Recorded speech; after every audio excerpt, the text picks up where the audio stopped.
जैन साहब, मेरा एक सवाल आपसे ये है कि जैसे आप एक हिंदू समाज से हैं, एक जैन समाज से हैं, तो ऐसी क्या वजह है कि आपने अपना घर बेच के, अपना प्लॉट बेच के इमाम हुसैन की बेटी का रोज़ा तामीर किया? ऐसा क्या चमत्कार हुआ था? जैन साहब, कोई चमत्कार आप इमाम हुसैन के बारे में कैसे पता चला? आप इमाम हुसैन को कैसे जाने आप? नमस्कार, आज हम आए हैं हिंडन में, और हिंडन गाज़ियाबाद के अंदर एक ऐसी जगह है जहाँ यहाँ शिया समुदाय के लोग पूरी रात अपनी एक तपस्या करते हैं एक तरह से, और यहाँ शब्बदारी करते हैं।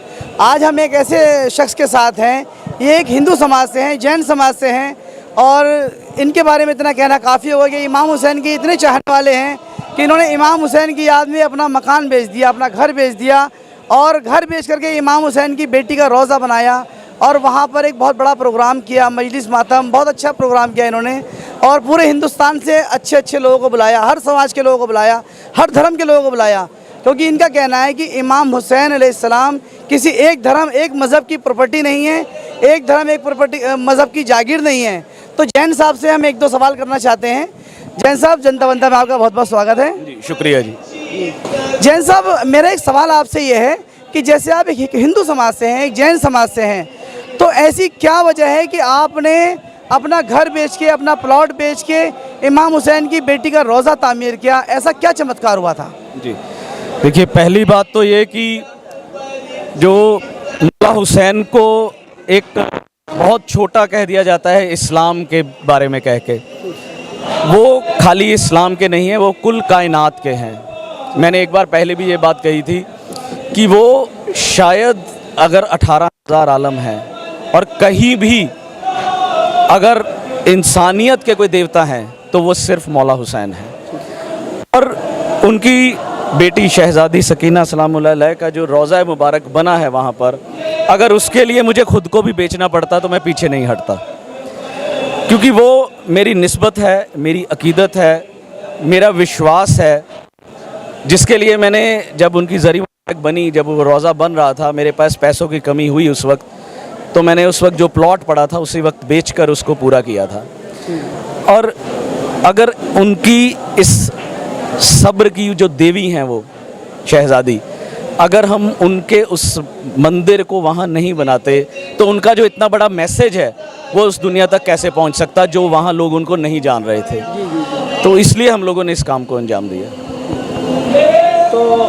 तो जैन साहब ने बताया कि ये जो है इनकी मोहब्बत, इनकी अक़ीदत की वजह थी कि जो इन्होंने अपना घर, अपनी ज़मीन बेच के बनाया। जैन साहब, कोई चमत्कार आप इमाम हुसैन के बारे में कैसे पता चला? आप इमाम हुसैन को कैसे जाने आप? देखिए, मैं एक नास्तिक इंसान हूँ अपने वक्त का, और मौला गाज़ी अब्बास की बशारत के बाद ही मेरी ज़िंदगी में एक बदलाव आया था। अब आने से पहले जो ये बशारत हुई है, उससे पहले मैं गरीब नवाज़ के दरबार पर एक बार गया था, जहाँ से मेरी ज़िंदगी में ये चेंजेस आनी शुरू हुई थी। और मौला गाज़ी अब्बास के बशारत के बाद तो कुछ बदल गया। मैं अपना सब छोड़ छाड़ के सिर्फ मौला की नौकरी में आ गया था। और ये जो एक चमत्कार है, ये ऐसा चमत्कार है मेरी ज़िंदगी में कि कई बार मैं खुद भी सोचने में मजबूर हो जाता हूँ कि उस वक्त हुआ क्या था मेरे साथ। कि एक ऐसी रूहानियत, एक ऐसी मतलब वो कशिश थी उन अल्फाज़ों में जो मुझे सुनाई दी हैं, कि मैं उन अल्फाज़ों के पीछे ये कह सकते हैं कि लब्बैक कहता हुआ निकल पड़ा। अच्छा। और आज आपके सामने हूँ।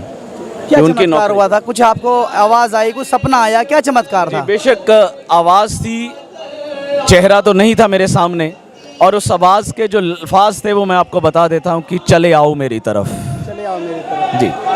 तो देखिए, ये हमारे साथ जनाब सूफीराज जैन साहब हैं, जिनको मौला ने अपनी तरफ बुलाया कि आओ सूफीराज जैन, मेरी तरफ आओ।